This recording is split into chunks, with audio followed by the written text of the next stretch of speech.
Cool.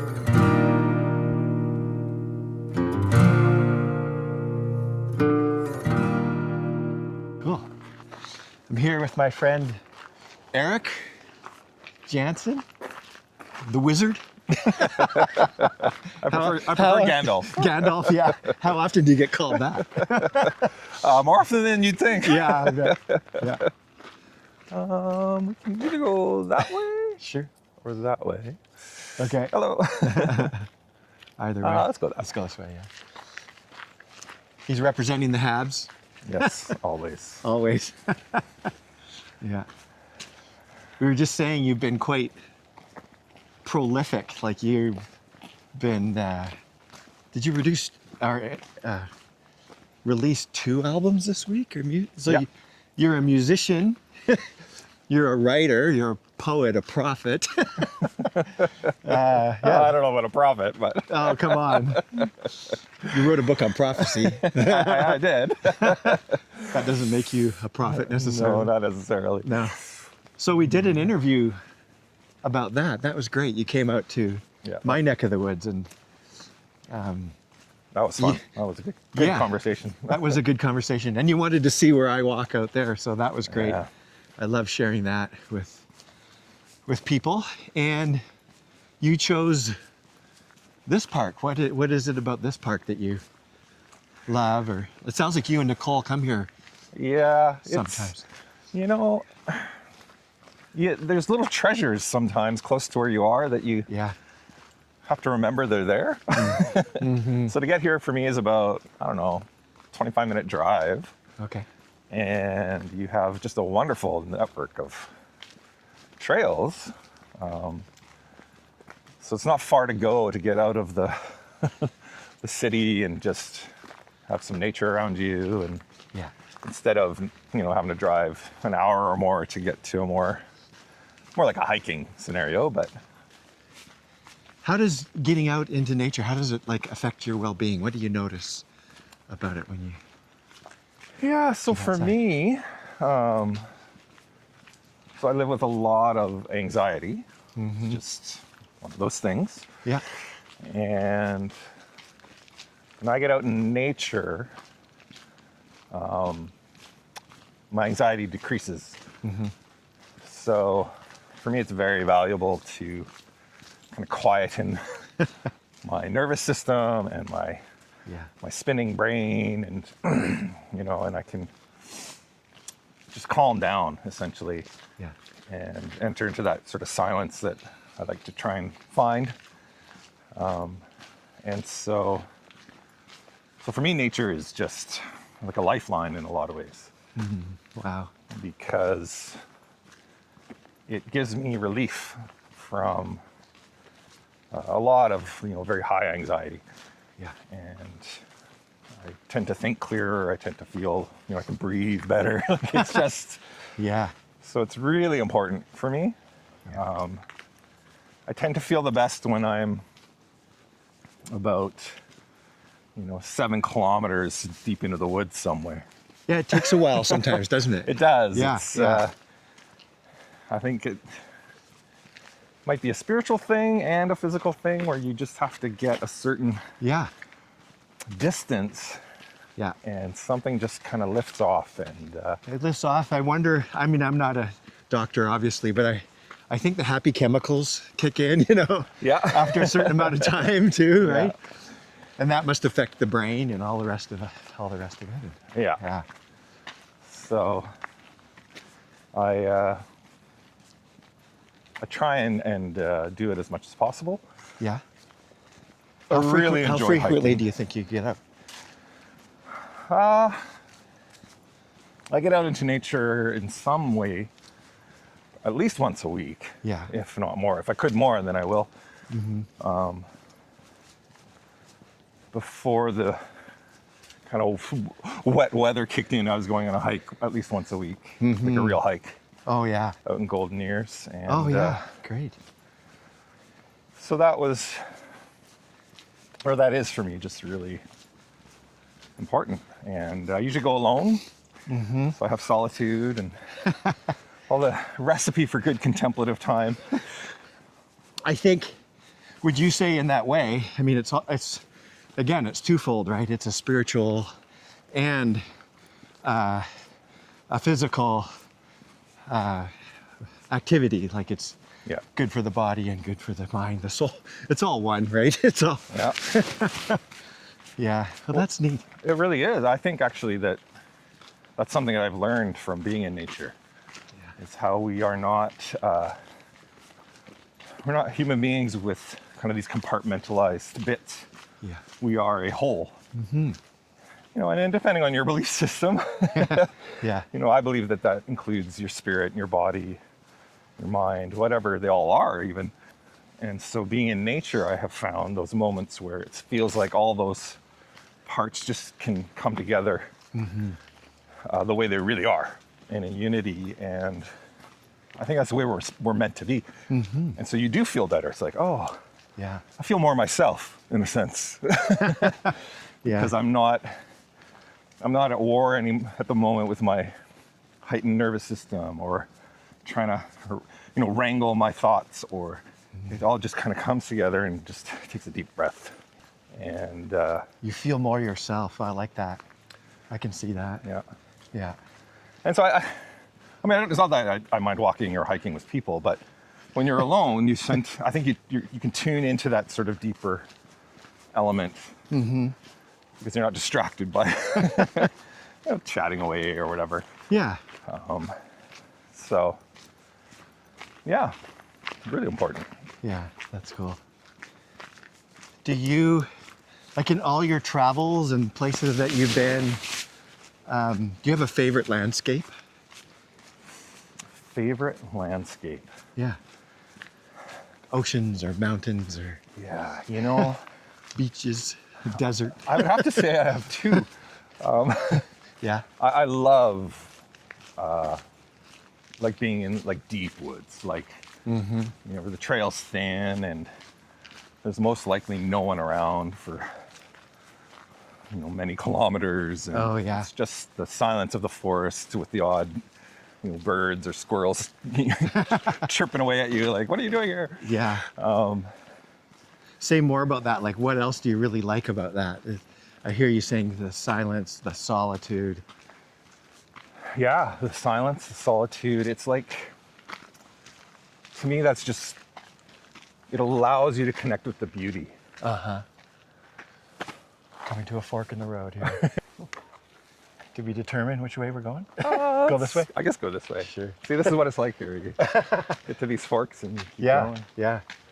But yeah, I was saying, Connect like, to the beauty. yeah, and Yeah. you see this beauty. Oh, we've got And some horses. Morning. Good morning.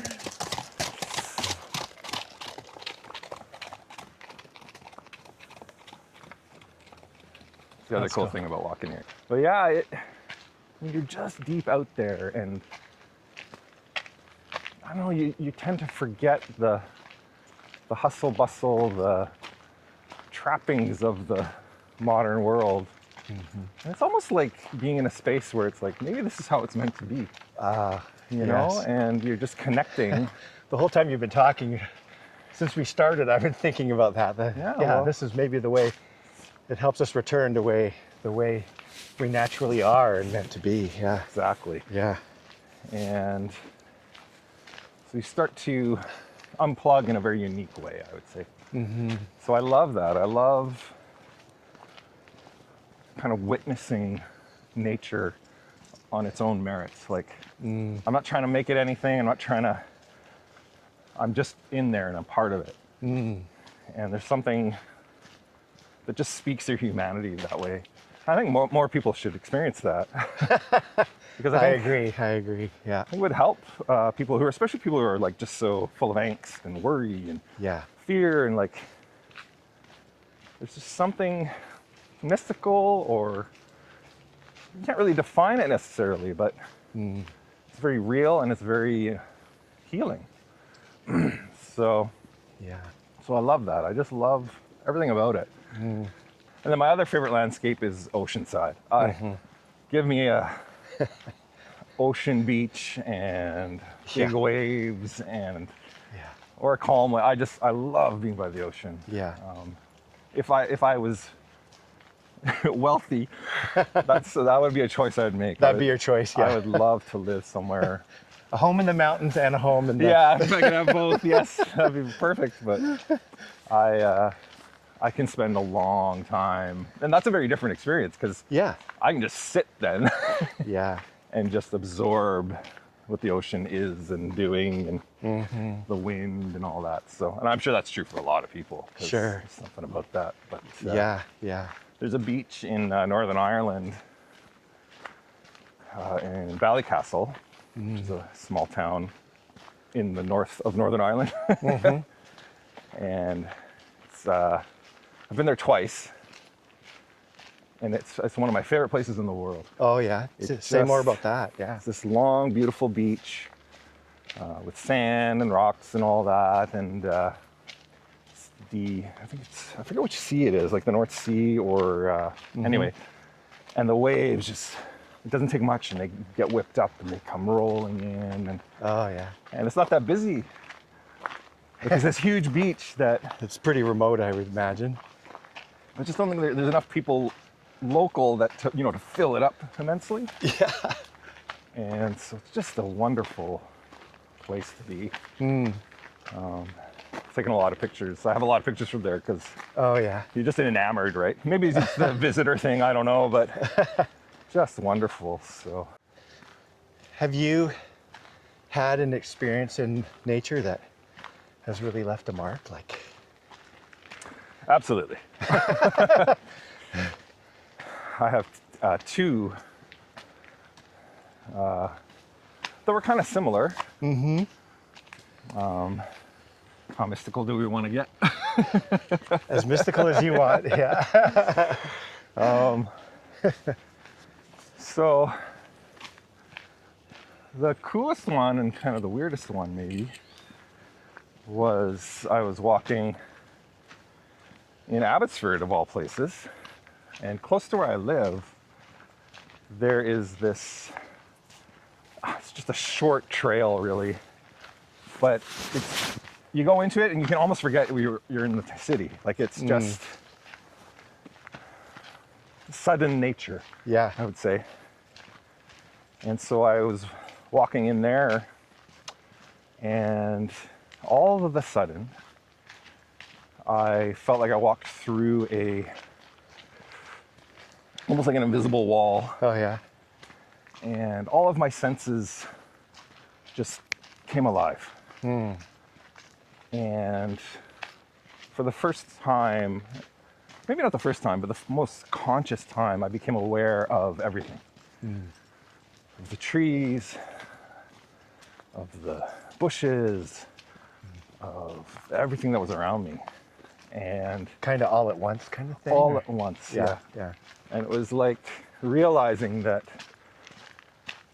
there's this life in creation, in nature, that is just resonating, and it's just like me, it's spiritual in a way, Yeah. as well as physical. There's something remarkable about that. And I was experiencing this. I felt like I was in slow motion. I felt, it was just this very, On the other side of the matrix kind of thing. Eh? almost, yeah. Like it's hard to describe because Sure. it was quite a mystical experience. And it was like I could see the tree, not just a tree. Yeah. If that makes sense. And I realized, and actually it lasted for about, I don't know, 3 or 4 minutes, which was the remarkable thing, because usually that kind of an experience is very brief. Yeah, like I've had experiences that almost all of them have been flashes, like they haven't lasted too long. Yeah, Yeah. I think that's more normal because your brain is kind of like, whoa, Yeah.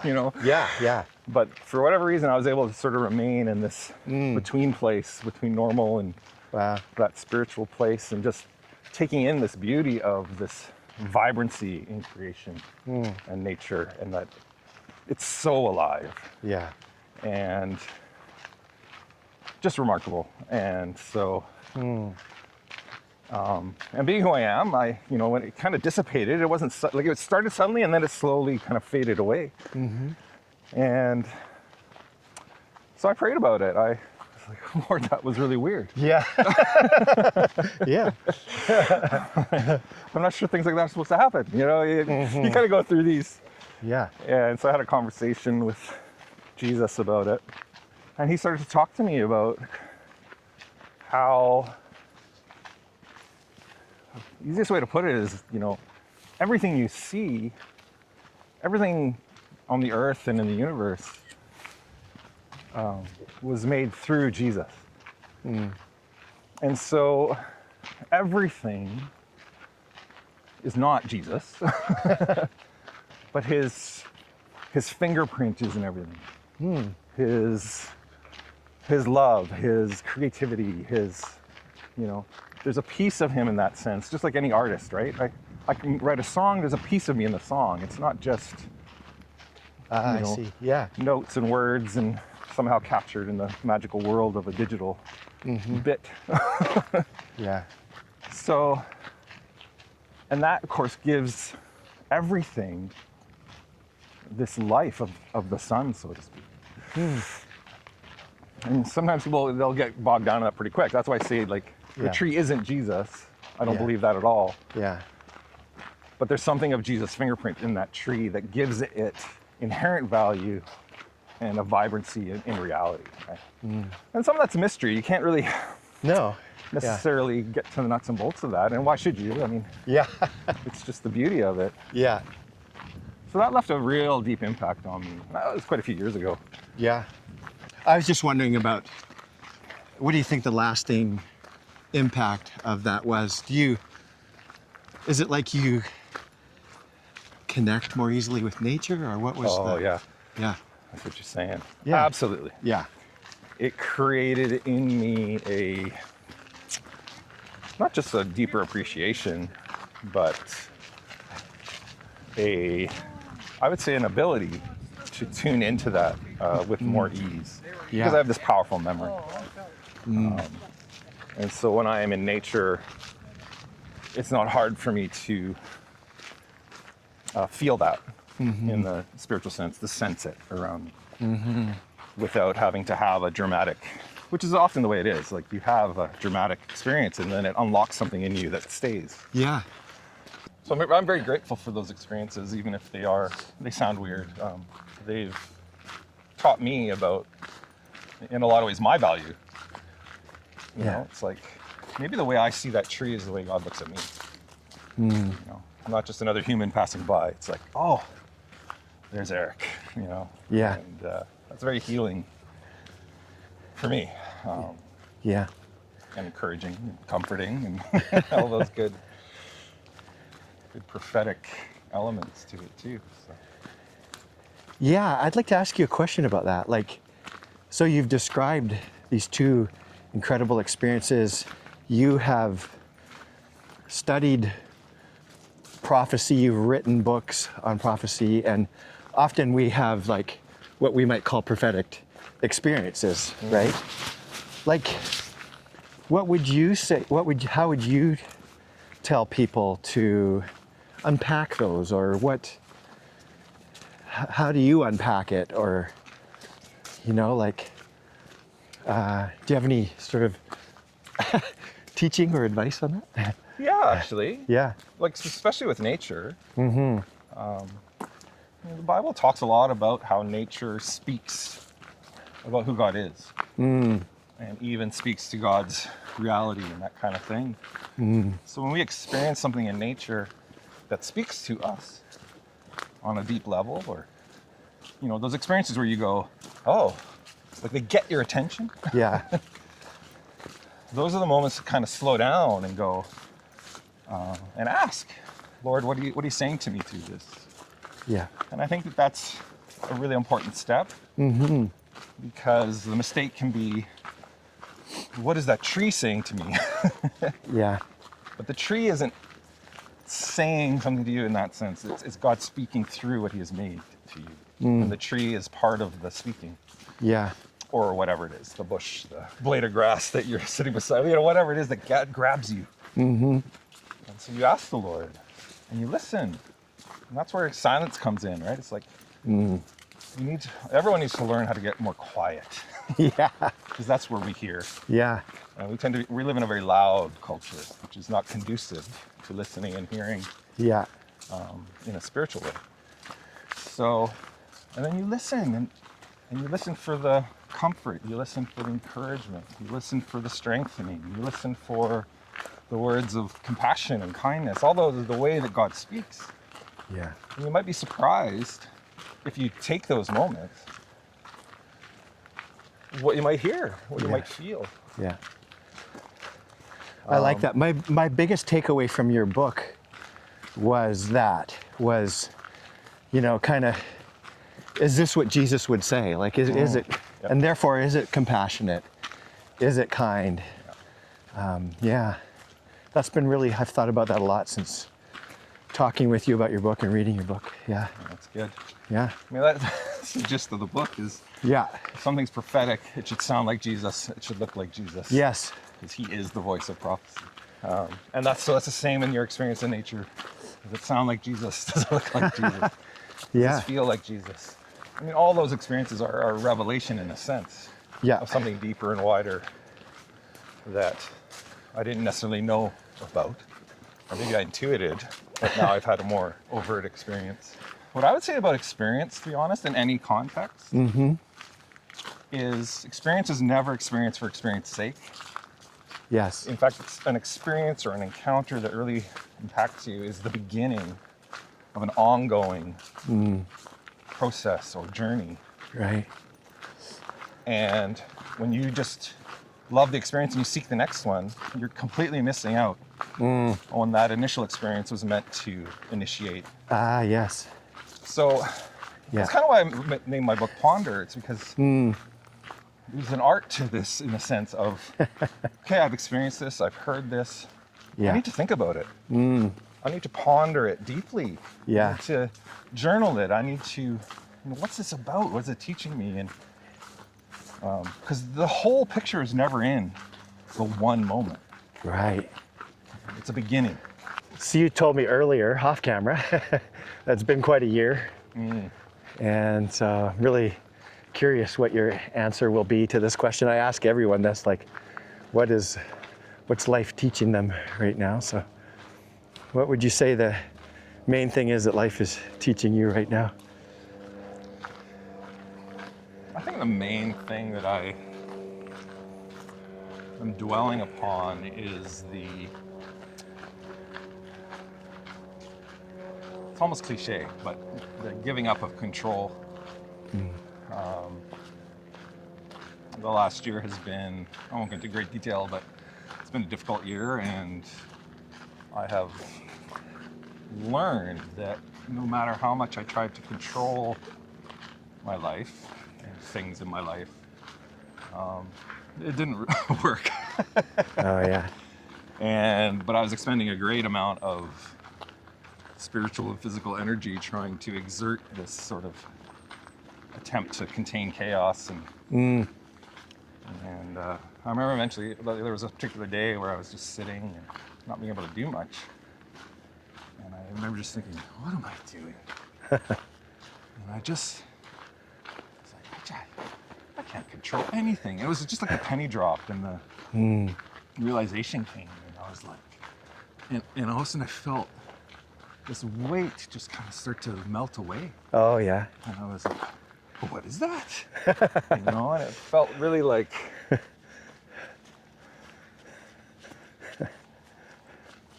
it's like getting rid of something that you didn't need. And so this need and desire to be in control was actually doing me more harm than good. Yeah. It wasn't accomplishing anything. But of course that leaves you in a space of question then. It's like, well, if I'm not going to try and control anything, what am I supposed to do? Yeah. And so any contemplative out there will go, there's your problem, right? And it's not about doing, it's about being. It's about, Right.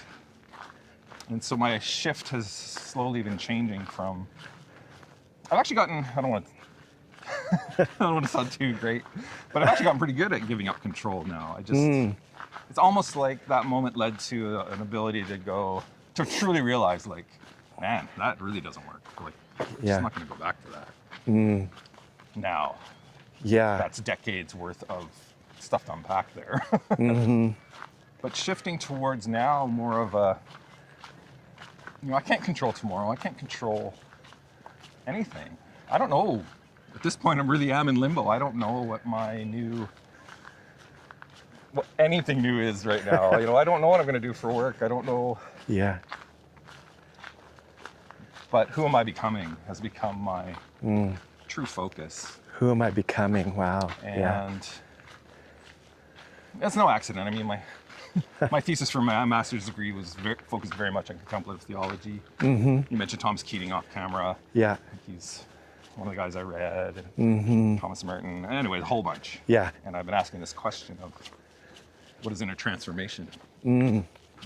Yeah. And so in some ways serendipitous, like it's all kind of come together in this moment of my life to finally start putting pieces together that have been there for a long, long time. But Yeah. I think sometimes you just need an experience of life that breaks you down enough you start to, maybe you're humble enough finally to go, okay, I need to let this go, but I do know this, how does this fit in, and that kind of thing. So that's kind of where I'm at, and it really is. Because I was thinking if things hadn't happened beyond your control, you probably wouldn't have learned this lesson. Like you had to, 100%. So yeah, this question of inner transformation for me has become front and center. And I'm learning to pay attention to what, contemplatives talk about, false self, true self. Yeah.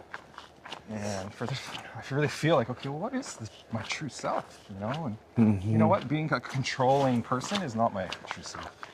So I'm happy to let that go. Stuff like that, and It's not easy though, hey? Like control is not an easy thing to let go of. No, it's not. And it's a default, right? You constantly, it's like, oh, but now you start to recognize it. You're like, no, it's not going to do any good anyway. Yeah. Just take a breath and. Yeah. I mean, you control what you can, I suppose, but Sure. I'm not talking about that stuff. I'm talking about the big picture stuff. Right. Yes. Yes. And I think even more importantly for me is discovering what,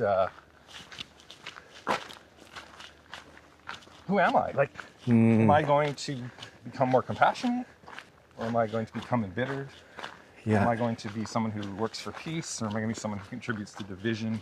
Yeah. These are all these questions that are about who we are and who we're going to be. Yeah. Not just for ourselves, but for other people. And so over the last year, I actually made a very conscious decision one day. I said, you know what?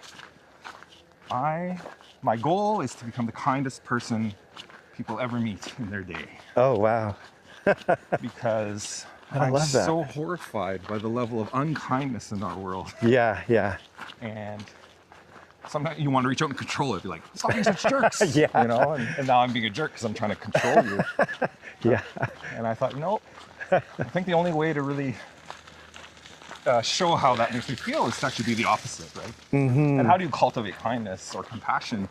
Yeah. Or peace? It all has to start in that inner place. Right. And then it flows from there. So that's what I'm learning. Yeah. And making very slow incremental progress and like it is lifelong. It's such an ongoing, but you know what, in some ways it's just so awesome. Even when I'm not living up to these sort of ideals I have in my head, I'm like, no, the process of being contemplative, of learning to be silent and learning to be still, Yeah. stepping out of the rush Yeah. of everything. There's something just so wonderful about that. Just the process of it is wonderful. Yeah. Yes. Yeah. And